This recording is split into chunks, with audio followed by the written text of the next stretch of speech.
him back in it. Rax is the boss of this thing, and Rax is going to remain the boss. I'm fuming at the corner. He's going to remain the boss.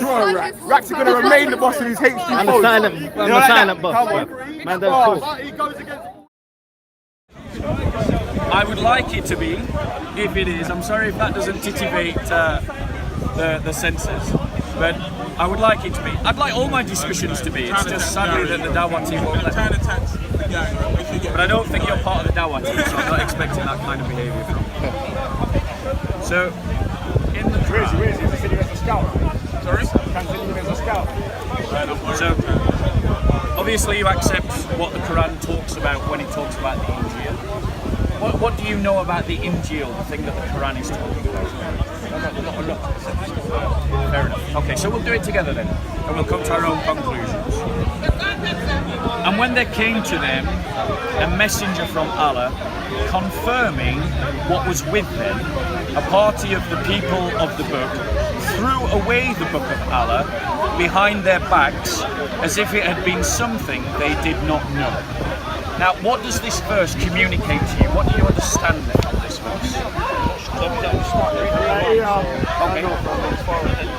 So I'm gonna make a number of statements, and you tell me whether you think I'm being fair or unfair to the text of the Quran. So the Quran is saying, and when there came to them a messenger from Allah, so that I think that's a reference to Muhammad. So it's saying that when Muhammad came, to this group, confirming what was with them, a party of the people of the book threw away the book of Allah behind them. So I understand this verse to say that Muhammad came to a party, a group of either Jews or Christians, and the text doesn't identify which, but it's most likely Jews. And he was confirming what they already possessed, confirming what was with them. A party of the people of the book, meaning Jews, threw away the book of Allah behind their backs as if it had been something they did not know. So they threw the Quran away because they were acting like they didn't know this book, but this book confirmed the book that they had. Now, do you think that that is fair or unfair to the text? In your opinion, unfair. Why do you think I'm being unfair to the text? I don't know, man. You're Bob the Builder. I am Bob the Builder. Yeah. So, my question to you is, if he's confirming what was with them, then that means that they possess something that is being confirmed by Muhammad. So, for instance, if you had a letter of approval from the Queen for something, and you didn't believe it, and then a civil servant came to you with another letter confirming the letter that you had, you see what's going on there? It's confirming what you already have. Now, if we look on a bit more, let's look at what else the Quran says. In, for instance, Surah 4:4-7.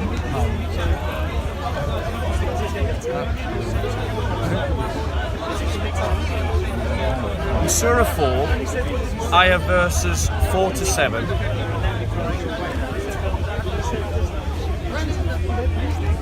No, I got the wrong place. I got the wrong passage. Bear with me 1 second. Well, 47, not 4-7. Right.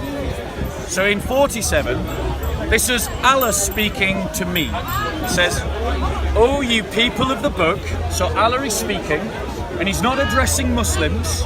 Who's he addressing when he says people of the book? Who's he addressing? Is he addressing Muslims or Christians? According to the passage. Believe in what we have now revealed. So he's saying believe in the Quran, confirming what was already with you. So he's saying believe in the Quran because it confirms what you have already. Before we change the face and fame of some of you beyond all recognition and turn them Hinduwards or curse them as we curse the Sabbath breakers, for the decisions of Allah must be carried out. So Allah is giving a threat to Alim al-Kitab. Christians and Jews. And he's saying, believe the Quran, because the Quran confirms the Torah and the Injil that you have with you. Yeah? Okay. Right. Would you think, am I being unfair to the text here, do you think? Or do you think I'm being fair to the text? I'm being fair? Okay. Right. One more, and then I'll make my point that I want to make. So if we turn to Surah 5, 68.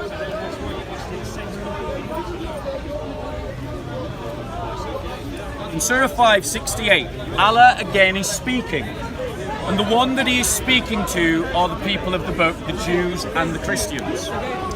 Say, so he's telling Christians what to say. Or he's telling Muhammad what to say to the Jews and the Christians. Say to Muhammad, O people of the book, ye have no ground to stand upon unless ye stand fast by the law, the gospel, and all the revelation that has come to you from your Lord.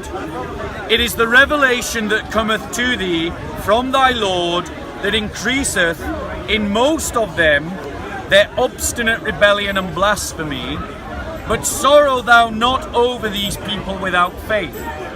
So Allah is saying to the people of the book, Jews and Christians, believe, stand upon, base yourself upon, build yourself upon the Injil, the Torah, and the Quran. So he's not saying, what he's not saying is that the Injil has been lost or corrupted. What he's not saying is that the Injil has vanished.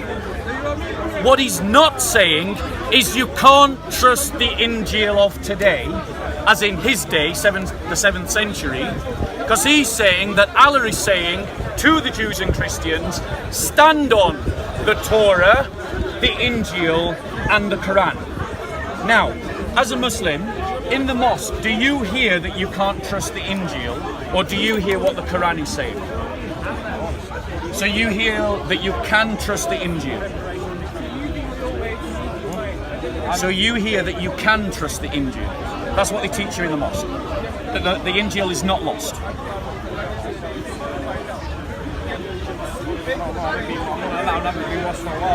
That's fine, that's fine. What I'm saying to you is that a lot of the arguments that are made by the Dawah team are ahistorical, counterfactual arguments that contradict their own holy book, or that demonstrate that their own holy book contradicts itself. Because, ladies and gentlemen, we have many copies of the New Testament from the 7th century. We know what the Gospel looked like in the 7th century. We know what the Injil looked like in the 7th century. Now, Muslim Dawah team, teach us that Gospel, that Injil has been lost. Now, if it is lost, where is the evidence that it ever existed, and why was Muhammad convinced that it existed in his own day? Why does he talk as if he expects to find the Injil and the Torah amongst the Jews and the Christians? Obviously, Muhammad believed that the Injil and the Torah was there in his own day. And since historically, we know what the Torah looked like from looking at manuscripts, and we know what the Injil looked like by looking at manuscripts, and we can compare 7th century manuscripts of the Injil and the Torah to what we have today, then we know that the argument made by the Dawah team that it has been lost completely, that it has been corrupted beyond all recognition, is a lie. It is counterfactual nonsense. It is counterfactual nonsense, and I would challenge any Muslim who disagrees with me to show me evidence of this mythical Injil from the 1st century. Brother, when Muslims tell you can't trust the Injil, they're contradicting their own holy book. I am told by Allah, ye have no ground to stand upon unless ye stand fast by the law, which is the Torah, and the gospel. So if I am to obey Allah, I have to stand on the gospel. And then it says also the Quran. Yeah, because that also comes from Allah according to this text. But when I look at the gospel, I find that the gospel contradicts the Quran. Now, do you believe that the Quran can be an error as a Muslim? No.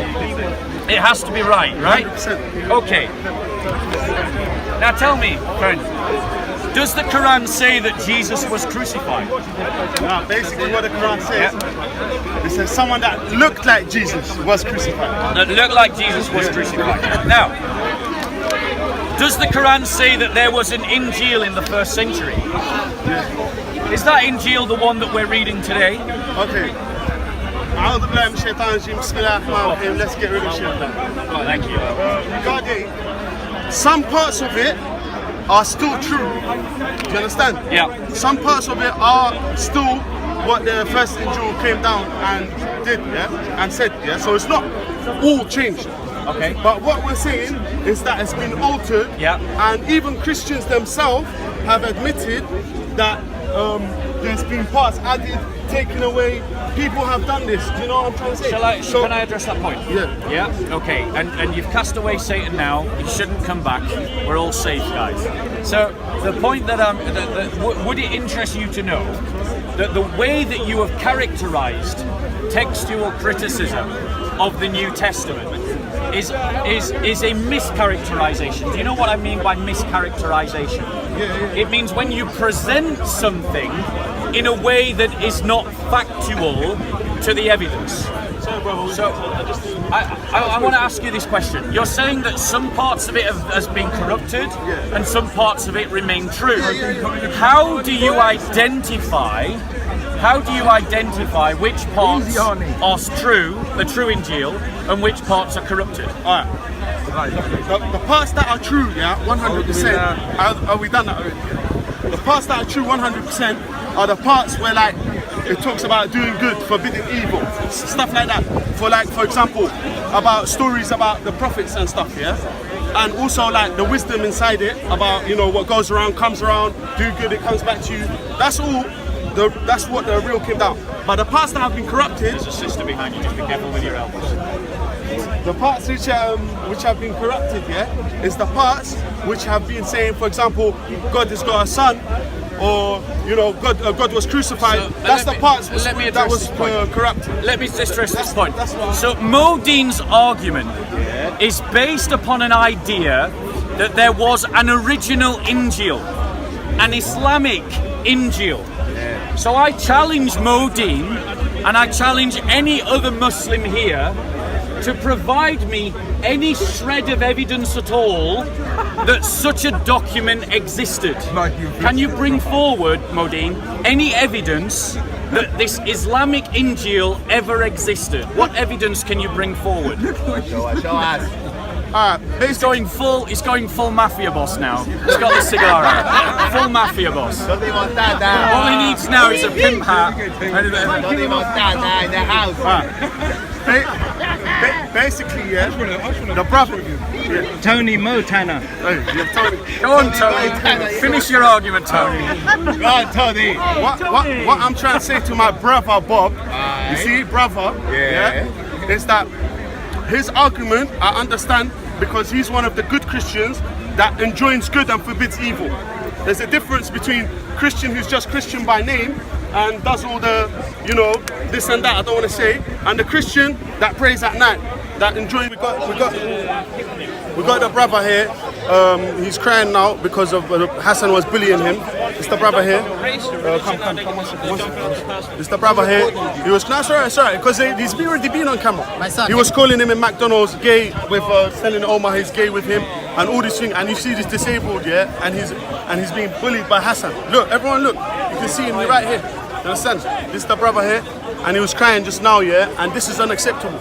what kind of person, a human, would bully a disabled person? You understand? And this is the brother right here. Yeah, people like Hasan. No, show the brother, because he's already he was crying just now. And is that fair? Is that all you viewers who are defending Hasan? Is this fair? Is this democracy? They jump for one thing. They jump from religion to taking the piss out of you think they're taking the piss out of a man with disability. Who the fuck are you to take the piss out of a disability? Why? Right now, he was crying just now, and everyone's here now witnessing this. What's this? What kind of manners is this? What kind of humanity is this? Is this what you call? Is this what you come to Speaker's Corner to bully people with special needs? Exactly. This not right. And we're here to stick up for anyone with special needs. Anyone. And we will never ever let anyone bully a special needs person. No matter who it is. No matter who it is. You understand? That's not fair. And especially all religions teach us to be good with special needs people. And the brother here, we're all with the brother. Calling him gay and stuff at McDonald's, calling him here, taking the mick out of him, all this thing. What has he done to you, Hasan? What has he done to you? Yeah, because Hasan's complaining to the police, but he's not letting showing the people that's being oppressed by Hasan. No one's seeing that. All of you Hasan supporters, Turkish crackhead supporters, look what he does. Look what he does to people. You think it's right? You get me? Who? No, the officer's there. The thing with Hasan, why don't you pick on people your own size? You wanna complain about him? I don't know. If you want, do it, bro. I'm with you, bro. Make a complaint. I'm with you. We're all with you. Don't know, bro. You wanna make a complaint about him? He was with him, yeah? Come on, man. You can't be bullying people. Bully someone your own size. Bully someone that's on it. He's a coward. No, a young guy with special needs. He won't come up to us. This is our brother here. You mess with our brother, you're messing with us straight. That's how it is. And everyone's with him. Show the injustice of people here, the double standard. If you believe in the Lord. Steve, yeah? I'm going to let Omar tell you what happened. Look what Hasan's doing, obviously making disgusting remarks about, firstly, not just his religion, now his disabilities, calling him a homosexual, saying the most disgusting, vile things, and look what he's done to the guy. He's crying. Why? He was crying just now. Obviously, he's scared of Hasan. Look at this guy, he's vulnerable. And he thinks he can pick on him because he's a vulnerable guy. It's just disgusting. It's not on. So who's saying what? Yeah, he's scared. Hasan's he's been bullying him for a couple of weeks. They're calling him gay, taking the mick out, making fun of his disabilities, handicap, this and that. Where's it on video? It's not on video. We've got it on video. No, nothing recorded. Right, I've noted it.